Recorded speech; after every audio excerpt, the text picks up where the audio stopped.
Hi, everyone. My name is Jonathan Clem, or you can call me J. Clem, and I'm a software engineer at Notion, where I work on our developer platform, but I'm particularly focused on a newer product that you may have heard about called Notion Workers. In this workshop today, I'm going to give you a little bit of an overview of what Notion Workers are and why we built them using Vercel Sandbox. And then I'm going to kind of take you through a little bit of a mini version of Workers so you can get, at least a sense of how a product like that gets built using Vercel Sandbox. So if you're not familiar with what Workers are, they're an SDK and a runtime where you can write custom code and extend Notion with it. So you can do things like sync third-party data into Notion. You can write custom tool calls for your agents. We've seen people do fun, crazy things like order their groceries with Notion Workers or control their smart home. We've also seen really complex workflows from especially the IT and security areas. The nice thing about Workers is that there's no infrastructure for you to manage. You just write code or have a coding agent write it for you, and Notion handles making sure that it's always up and available and running. This has been a huge benefit to Notion users. Especially developers. They're no longer having to wait for Notion to build, first-party integrations for them. Anything that they kind of wish Notion could do, but doesn't, they're able to just write that themselves. So when we first started setting out building Notion Workers, my primary concern was safety. I have a little bit of experience building platforms where you're running untrusted user code. I worked on GitHub Actions, for example, for a long time. And I was primarily concerned about the difficulty in building infrastructure for a product like this, and especially the safety. There's a lot of things you have to worry about. For example, you want to make sure that code that's written by users can't touch Notion databases, of course, or can't touch Notion services that they normally shouldn't be able to access. You also want to make sure that users can't impact other users. You don't want one user's code being able to access another user's code, or obviously their secrets or anything like that. This isn't just about security, it's also about fairness and resource sharing. If there's a user doing something that's using up a ton of CPU and a ton of memory, you want to make sure that that's not unfairly impacting other users that are trying to do things at the same time. I'm going to take a minute and go a little bit off and tell a story here. This is the resource sharing is especially a really tricky thing. It's probably going to eat into my time, but I like this story. When we were building GitHub Actions, and this is something we thought about with Workers too, as soon as you have an arbitrary code execution platform, people are immediately going to try to do crypto mining on it. And I was having a conversation with somebody a couple weeks ago where they're like, well, how do you detect that? You can just tell if a CPU is pegged in at 100%, right? Well, not really, because once you're a successful platform, immediately crypto miners are going to start doing things like sharing scripts with each other that sort of modify the way that they're running CPU instructions so that it looks like totally innocuous activity, but they're using the absolute maximum amount of resources possible without having them flagged in your system. So it's extraordinarily difficult, and it takes many years and many layers of security and observability in order to get this right. Another thing you have to worry about is when you have a code execution platform, you've got to worry about people doing denial of service attacks using it for botnet command and control networks.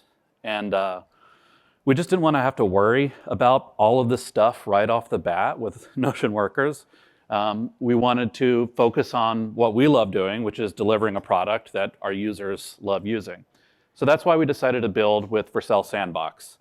Vercel Sandbox, we could see right off the bat, was really solid infrastructure that solved a lot of these problems for us out of the box. So I'm going to show you a super quick demo of what Notion Workers are. So I have a custom agent here, and the job of this custom agent is to tell me whether or not this workshop is cursed. I wrote a worker called Mercury retrograde. I don't know if anyone is familiar with this, but when Mercury is aligned in such a way that it's in retrograde, it's usually a bad omen. So this worker has a single custom tool call that uses an API I found that does nothing else but tell you whether or not Mercury is in retrograde. So I'm going to prompt my agent and say, is my workshop cursed. And it's going to think for a minute, and then we should, as long as the internet's behaving, we'll start to see it making a tool call. So it's using my Mercury in retrograde worker, calling the single tool that that worker exposes, and finding out whether or not Mercury is in retrograde, and then the agent's going to respond to us. I think I have this connected to like GPT-5.4 Nano, so it's usually much faster. I think this is internet, unfortunately. If anyone happened to check whether or not Mercury is in retrograde, I know in advance that it is, and so that's probably why this is happening. I'm just going to skip it. We'll come back to it in a minute and see if we eventually got a response. But I think we already know the answer, apparently. Okay, so now you've got an idea of what Notion workers are. I'm going to take you through like a little script I wrote that does a lot of the basic tasks that are involved in taking user code, deploying it, executing it safely, and sort of telling an agent about that code so that it can make tool calls to it. Did this ever complete? Oh, yeah, here we go. I think maybe, I guess I must have taken the Mercury in retrograde API down because apparently the API didn't respond. Anyway, I'll have to open a ticket somewhere. Cool, so I have a basic script. I don't expect you to like totally follow along and write code or anything like that. I'm kind of going to jump through and give you an idea of some of the problems that we solved that you have to solve when you're building a product like this. But if you want, there's a repo, make Notion / Vercel Ship 2026 workers that has all the code that I'm going to be running here. Cool. So let me open up my other slides here. So what are we working towards? We have a streaming chat agent. We're going to allow it to call tools that are defined by custom user code that we don't trust or we don't know what's in that code. And we're going to build this with Vercel Sandbox and Vercel's Blob storage service. So I'm going to run a quick demo here, and hopefully we're not actually cursed. You can basically just pass it a single message. I'm going to say hi, and hopefully we'll get a response back. It's going to be a little slow because you'll see it's doing some deploys in the background. So it called a tool this time. It just called a tool called say hello, and it decided to greet me. I'll send it a normal message here, just asking it what's 1 + 1, so that we can see it just streaming a normal response. If you've used the Vercel AI SDK, this is just using the tool agent loop. Cool, so we got a streaming response back. You can also call much more complex workers. So I have another one here that I'll show you. With this one, we're telling it that I'm at the address of this building. I have 90 minutes, and I want to go see some historical site, and I don't want to walk more than 15 minutes. So this is kind of illustrating why these are sometimes favorable over MCP servers. With an MCP server, you have a bunch of disparate tool calls that you can make. And if you're trying to do something complex, you have to describe those steps to the agent. And it's going to like do a step, spend some thinking tokens, do a step. So this is going to call a worker that has a very large, complex sort of like search algorithm that uses a bunch of New York City geolocation, transit times, and route planning APIs. It's called plan outing, and that worker is going to respond with a proposed historical site that we can visit. And it looks like it found the Freedom Tree marker, which is MIA-POW memorial that's down near City Hall Park. Cool. So let's take a look at how this works. So what is a worker? It's user code that in this case is just defined in a file. Normally this would be defined by your users or on GitHub somewhere and deployed with a CLI. But we just have some examples checked into the repo here. And each of these workers needs to expose the tool name, a description of the tool so that the agent can route to the right tool, the input schema so the agent knows what inputs it needs to provide every time it calls that tool, and an execution function that says when the agent calls this tool, what's the actual code that gets run. So let's look at an example. Here's the greeter tool that you saw earlier. It's very simple. This worker is one JavaScript module here, this index.ts file. It exports a single worker called say hello So you'll see how this build process works, but in this example, all of our module export keys are mapped to the names of our tools. So this tool is going to be called Say Hello. And it has a simple description, an input schema. In this case, I'm just using Zod to define the schema, and then I'm converting it into JSON schema, because that's the format that these agents expect. And then there's a simple execution function. You can make much more complex ones, though. So if I were to open up the plan outing workflow, you can see it's got a much longer description telling the agent all about how this tool works, when to call it, what it does. And the script for this is much, much, much longer and more complex. I'm not going to go through all this. And I have only read small parts of this, but it works pretty well. That's the world we're in now. So these workers are going to get built and deployed to Vercel Blob storage. Then we're going to learn about the contents of the workers somehow, and we're going to expose them to an agent. And then those tools are going to get executed safely in a sandbox.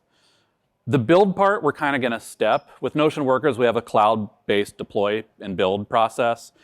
In this case, I've just pre-built these workers on disk. So each worker has a tarball that contains all the compiled TypeScript code, dependencies, and things like that. It's not the super interesting part, so I'm just going to skip over it. So the question of the day is, how do we go from user code that we've never seen and that we don't trust to tools that are exposed and run safely by the agent? So there's kind of two parts of this. The first part of it is, once we have that user code in blob storage, let's say, how do we learn about what's in that code? Because we've got to be able to tell the agent before it ever calls the tool, what's the name of the tool, what's the input schema, and what's the description of the tool. And then the second question is, when the agent decides to call that tool, how do we actually execute it safely? So one of the things that I love about what we did with the Notion Workers SDK, and that we've kind of done here, is that the code describes itself.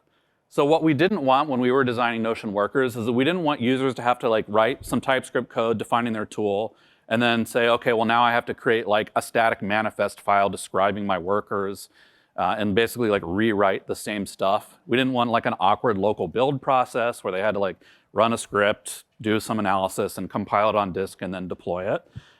So we wanted to start with what felt like the optimal developer experience, where you just write the tool, and then it's our problem to solve the difficult thing of figuring out how to get information out of that.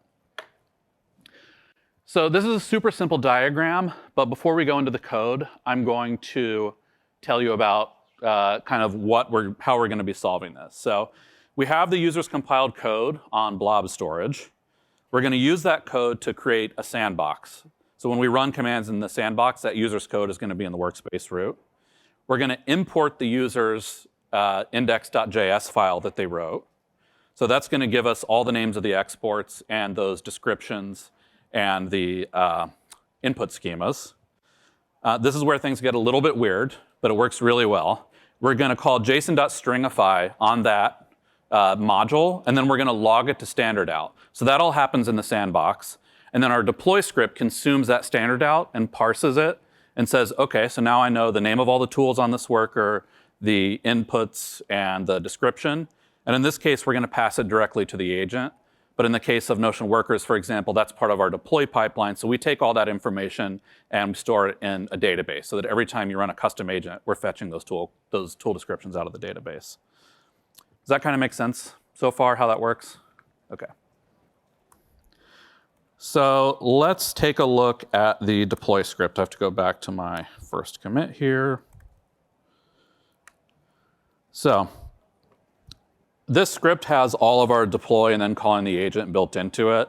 It's super simple. In this case, we're just iterating over all the directories in workers. Each of those subdirectories contains worker code like you saw a minute ago. Our job is to figure out how to extract all the tool information from each of those workers and populate this tools object. That gets passed to a tool loop agent. This is just part of the AI SDK that's made by Vercel. And then we're going to send the user's message to that agent, stream the output, and write it to standard out from the script.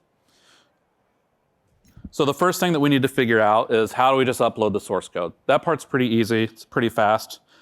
Instead of live coding, I'm just going to kind of skip between each of these chunks so you're not having to watch me type. I promise I can write code. I just think no one wants to watch me do that. So skipping ahead a little bit, we have this function called upload source that I'll go into, but you can see I've imported the Vercel Blob SDK. This is pretty simple here. So if we look at this upload source function, we're basically just calling this put function, and we're saying that we want to store this user's bundle under the worker name /bundle.tar.gzip. We're going to stream the file from disk, and we're going to store that in blob storage. So once that's done, we are able to create sandboxes from that blob. So that's the uploading part of it solved. The next thing that we need to do is we need to take that bundled source code, and we need to create a sandbox from it. So to do that, I've imported the Vercel Sandbox SDK. There's another helper function down here called create sandbox. I'll skip over a couple of parts of this, but essentially what we're doing is when we have that object in blob storage, we're using pre-signed URLs that we're going to pass off to the sandbox service, so that the sandbox service can, for say, I think this is set to 10-minute expiry, it can pull in that blob from blob storage and use it to populate a sandbox. This is one of the features that I really like about Vercel Sandbox, is that it works with tarballs like this. It's easy to build a tarball of user code. If you have a sandbox service that you want to create a sandbox from a tarball, it grabs it from storage or whatever URL you give it, and it automatically extracts that tarball in the workspace root, so all the files are just there ready for you to work with. So that's just done by calling sandbox.create. We're not at the super complicated part of this, but we're going to get there soon. Another thing is that in this example, just for brevity, I'm creating fresh sandboxes every single time you run them. In reality, you want to use snapshotting, so you're not constantly, like, every time a tool gets called, you're not like redeploying the sandbox or restreaming it from Vercel Blob storage or whatever other cloud blob storage you're using. There's basically a caching mechanism built into the platform. I've just skipped over it here for the sake of simplicity. So that's creating the sandbox, and this is kind of where it gets interesting. The next thing that we need to do is that we need to extract information about the tools that are defined in that worker from that sandbox that we've just created. I'm going to pause really quick here, and there's a couple of tips that I've scattered throughout. You want to make sure, in general, if you're building like a production-grade service like this, you always want to make a best effort to stop your sandboxes. So in this case, you'll see what extract tools does, but when we're done with it, we make sure that we delete the sandbox explicitly. In reality, you also want to make sure you're probably in queuing like an asynchronous cleanup job or something like that. You don't want these sandboxes just hanging out indefinitely. So let's take a look at what the extract tools function does. So we have our sandbox, and I really like these examples because it looks so goofy how simple it is, but it works really, really well. So we're running a node command, just using the node binary on the sandbox. And in the script, we're importing the module that the user wrote, which is just index.js. We're stringifying that object, and then we're calling console.log. The thing to keep in mind is that sandboxes aren't like a web server where you can like send a request and get a response back. All the input and output is via executing a command, and then you could have it send a response to some service that you pull, or in this case, you can just have it log to standard out. A couple of tips here. Normally, you don't want to just like console.log and trust all the output that you get from the sandbox. There could be other packages that the user has installed or other code that they're running that can kind of like log things at the same time to the standard out stream. So one thing that's good to do is wrap your output in some sort of like tag that you can parse. This is like an XML-like tag that we would be doing here. I'm just not doing it in the example. You also want to make sure that you're limiting the size of the logs that you consume. I'm just collecting all of the output in this example into a stream. In a production-grade application, you don't want to do that because that could be, a gigabyte of streams, and you're going to OOM your servers.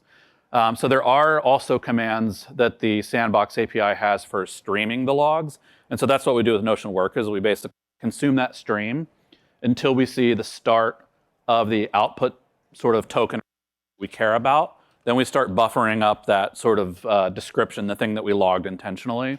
and we stop processing the output stream as soon as we reach our closing tag. So that's how, if something's weird and going wrong on the sandbox and there's huge amounts of data being logged, it's not going to all collect in memory. We can just discard it and wait until we get the stuff that we care about. So once we have that command running, we wait for it to finish and we grab its standard out. And if you've used like Zod before, this should look pretty familiar. We're just parsing that string as JSON, and then we have a Zod type here that is validating it, that it's the shape that we want. It's really important to just not trust this data, because this is untrusted user code. You have no idea what people could be logging. So you want to make sure that you are validating the size and validating the general shape of it. So in this case, what we're expecting is a record whose keys, this string, are going to be the name of each of our tools, and the objects are going to be the description and then the input schema, which is that JSON schema. You'll notice that the execute function isn't here. That's just not getting returned, which is nice because JSON.stringify just skips over things that aren't serializable. So it just kind of gets ignored. So we just get the description and the input schema out of it. So back up here, we have our worker tools that are that record of every tool that was exposed in that worker. The next thing that we do is that we just kind of like get that data into the shape that the AI SDK expects, and we need to attach an execution function to each of those tools. So we didn't get an execution function, obviously, when we were just logging things to standard out.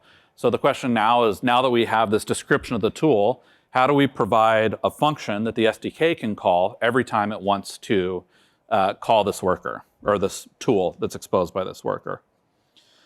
So I have this little wrapper here called execute tool, and let's take a look at what it does. It should look pretty familiar now. So it's calling that same create sandbox function, so it's creating a fresh sandbox. Even if you're using caching, there's a feature of Vercel Sandboxes called persistence, where every time the sandbox suspends or stops, it caches the state, like everything that's on disk. For a feature like this, you don't actually want that. You want to snapshot your initial state where it has all the user code on it. But in general, after that, you want to make sure every single time that tool executes, you probably want a totally fresh instance. So that way, one run of a tool, if something goes wrong, it's not going to pollute the environment of the tool that runs after it. So we create a new sandbox, and we run another node script on it. So this should look pretty familiar, but it's a little bit different. So we're importing the module that the user wrote. We're grabbing the tool from that module, which is just the tool name that we got when we created this execute tool wrapper. We're calling that execute function on it, and we're passing that execute function the input that was provided by the model. We don't, here I'm just typing this as unknown. This is pretty safe here though, because we provided a, did I not do it in here? I think I may have skipped over this in this example. But what you would normally do is oh no, I think I did it. Let me jump back up here. Yeah, so when we're sort of manipulating our tools to send them to the agent, we're taking that JSON schema and we're turning it back into a Zod type.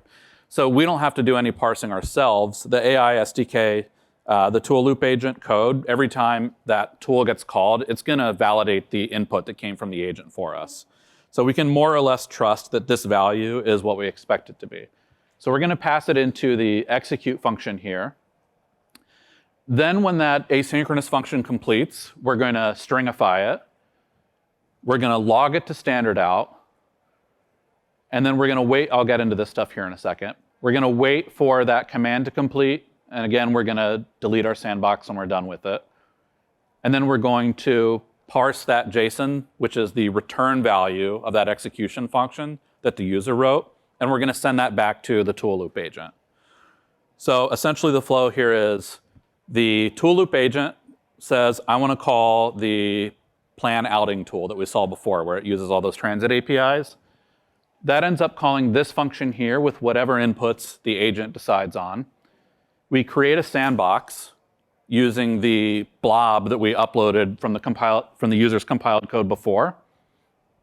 Then we run a command on that sandbox where we're calling the user's execute function, We're waiting for that function to return, and then we're logging that return value to standard out, parsing it, and then sending it back to the agent, who's then going to continue the tool loop and either make another tool call or respond to the user. A couple of quick tips here. The same output verification rules apply in a production system. Again, you want to make sure that users can't return an object that takes like 2 gigabytes or something like that to parse. You also want to probably provide an SDK. We don't do this in this example, but in the Notion Workers SDK, the types are set up such that the return value of that execution function has to be JSON serializable. That's a really easy kind of like foot gun for your users, is if you make it so that that function can return anything, they'll end up returning things that can't be serialized as JSON and then sent over the wire via standard out and then parsed, and they'll get very confused and not understand why their worker's not running. And then this is a little bit of a story that happened with Notion Workers. You also want to be always very careful to ensure that the process, the node process that you're spawning here, exits no matter what.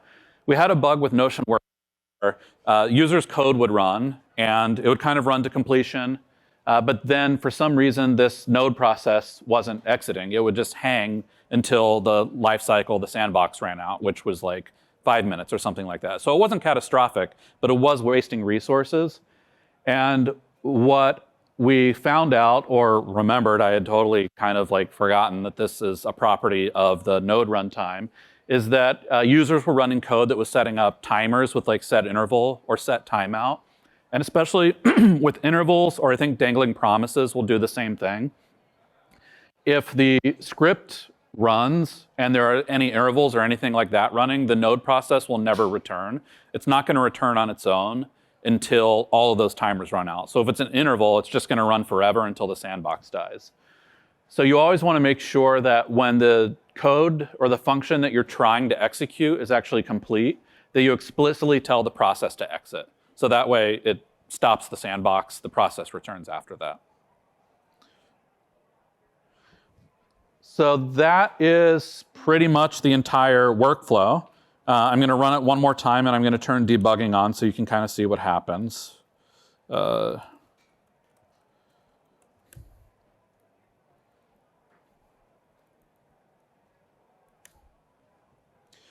we're deploying our departures worker first that has, I'll walk through this in a second. We deploy our departures worker by uploading that bundle first. We create a sandbox that we're going to use to extract information about that worker. We extracted these tools, so this is what we get when we log the module's contents to standard out. We get the keys for each tool, the description, and the input schema. We do the thing for that simple greeter worker. Then we take all of that and we pass it to the agent so that it can make tool calls and respond to the user.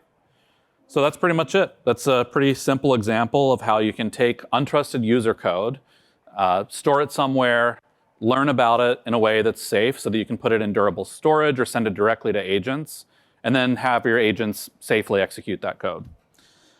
So we have about 10 minutes left. If anyone has any questions, if you want to ask about Notion Workers or working with Vercel Sandbox stuff in general or untrusted code execution, I'm happy to chat about that. Thanks.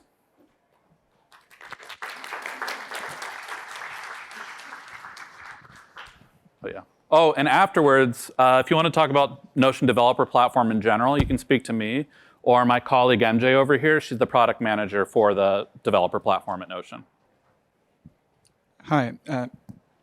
This is an operational question, but how do you limit, because it's like users can do anything. Yeah. You might have multiple users writing a similar tool. Multiple users what? Writing a similar tool. For example, like planning a New York City trip. Yeah. You could have 10 different users having 10 different codes that do the same thing. Yeah. Is there something that you're doing to block that, or it's just up to the agent to just pick we just let them, if multiple users are all going to do the same thing, we let them do that. It's partially a product question. Like if it's multiple users in the same organization, you want to make sure that, so it is an operational question, it's a product question too. You want to make sure that like you have good sharing primitives and things like that. So I can look and search and say like, is there already a worker that does this job? And that way they're not rewriting it. But like broadly platform-wise, we don't do anything to like, it's very unlikely users will deploy identical code, and it's just not worth it to try to like deduplicate that.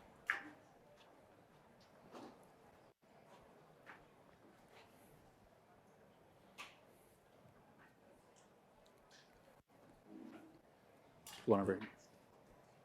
Okay, yeah. I think we have a couple more. I'm not sure who has the mic. I didn't hear it. Oh, yes, I'm so sorry. I thought that it was picked up in the headphones.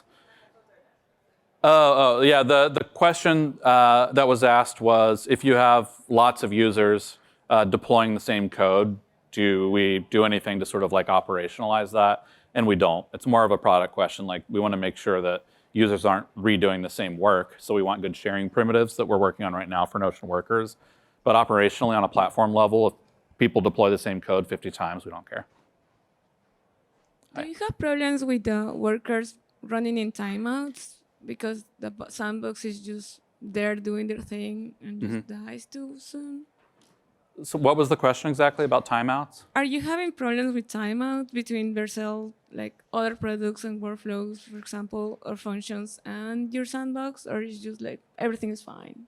Yeah, we haven't had any issues with it. The platform's been super solid for us so far. I'm not shilling, I'm being serious. It's been really good.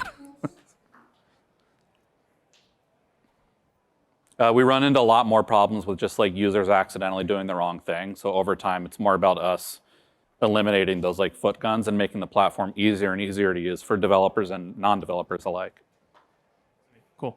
That was great. I wanted to ask about, I guess, when you stringify the initial user code, I assume you're trying to make sure either it's secure or you can run it. I guess I wanted to ask a little bit more. You said you stringify the code and you get, I guess, the worker tags to get the desired inputs for the user's code and then a description of that tool. Is that for like the Notion, I guess, like for your agent to execute the code? Because I noticed you're running the user's execution code or executor function already. So I was curious why you, I won't say cared, but are like doing this additional step to get the inputs and the description of the tool itself. That's a good question. It's a little clearer in like the real product, but it's simplified here. The question is basically like, why am I executing the user code once to get information about the worker and then doing it again when the tool code is called? The reason is that before the agent can call the tool in the first place or know about the existence of the tool, we have to learn about what's in that tool and then expose it to the agent through the SDK. So what happens in Notion Workers, for example, when you run like NTN workers deploy, we go through the build pipeline. The sandbox that's executing the build takes the tarball, puts it into storage somewhere. We start, I think we do this in a new worker where we extract the name of the tools and the descriptions and the schemas, and we store them in like DynamoDB. That way, like, you know, after that, we're never running sandboxes until the tool is actually called. You mentioned the tarball system. I guess that's what I'm curious the most about. In terms of distribution, like how does that work exactly when it comes to the tarball? Like, do you have like a open marketplace right now, or how does it work for like distribution? What's in the actual tarball? Yeah. We don't have, well, in terms of like mechanically what we do, what goes into that tarball, it's, we use just ES-build right now to, the way that the whole real deploy pipeline works is that you run NTN workers deploy, you call an API endpoint, your computer gets a pre-signed URL, it bundles up all your source code, we create a tarball with the source code, we run a build process with ES-build on that sandbox, and then the output gets put back into Blob storage so that we can run the actual thing from there. We don't have a real like marketplace for workers yet. We're working on like sharing primitives within a Notion workspace first, but there are definitely plans for like some sort of workers marketplace in the future. In the meantime though, you could just distribute these on GitHub and it works great. That's what people do today. Yeah, just publish a repo and someone can clone it and run NTN workers deploy and use it themselves. Yeah.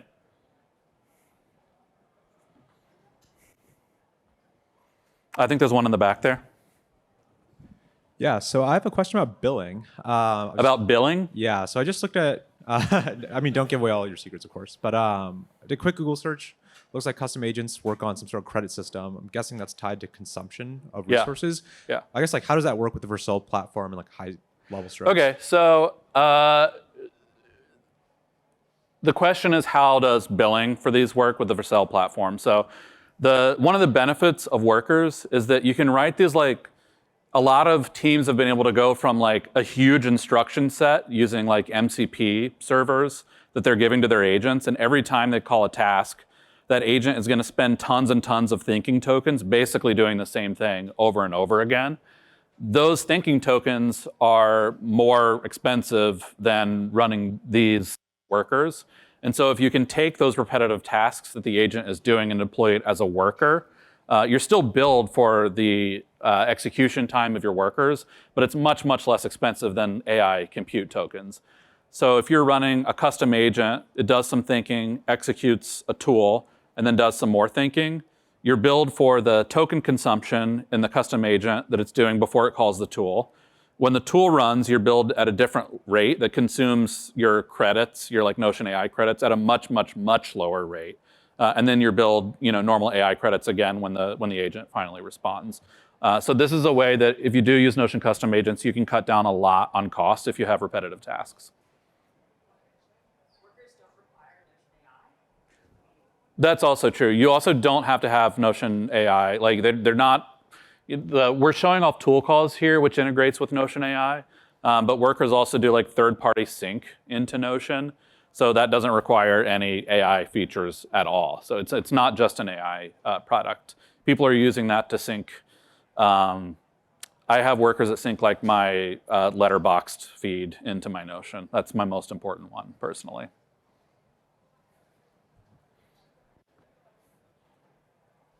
Anything else?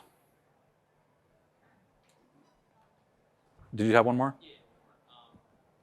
So if you're building your own application, can you use that within your own application for like your users to be able to use Notion as a kind of connector, or that's emphasis? Oh, like expose them through your own like expose Notion custom agents through your own interface? Yeah, I'm wondering if that's something. It's not something that we have today. I'm sorry. Thank you, MJ.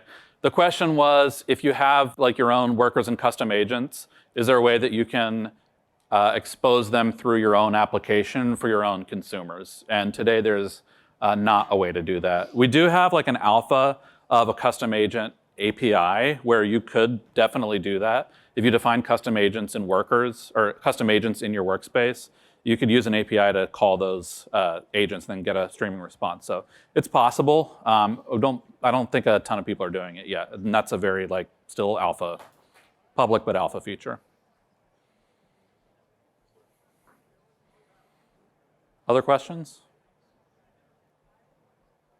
All right, cool. Well, thank you all for spending the time to come listen to this today. And yeah, if you have questions about Notion, Notion workers, or Vercel Sandbox, come find NJ or I. Thanks.